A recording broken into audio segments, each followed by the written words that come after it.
ইফালে তাইৰ বয়সো হোৱা নাই, মোৰ মোবাইলটো এনেকে লৈ পেলাই হেৰি কৰিলে।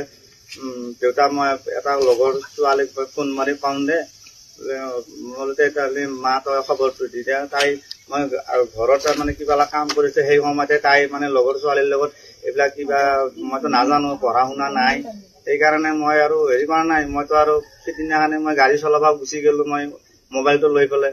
পিছত দুপৰীয়া মই 1মান বজাত মোক এজন মানুহে ফোন মাৰিছে যে তোমাৰ এইটো নাম্বাৰ অমুক হয়নে বোলে। হয়, এই অমুকটো আপোনাৰ কি হয় বোলে, মোৰ ছোৱালী হয়, তাইতো বেয়া কমেণ্ট লাগিছে, আজি আমাৰ ইমান দেশৰ সম্পৰ্ক এটা নোহোৱা হ'ল, তাই বেয়া কমেণ্ট লাগিছে, গতিকে তেওঁ তাইক যাই পেলাই তুমি বুজোৱাচোন। এতিয়া মই আহিলো, আহি পেলাই যে দেখা পালো তাই মানে এতিয়া ক'ত দিছি কি দিছি তাই নিজে গম নাপায়। এতিয়া তাই কান্দি এতিয়া মই এতিয়া তাই নিজে নাজানে একাউণ্ট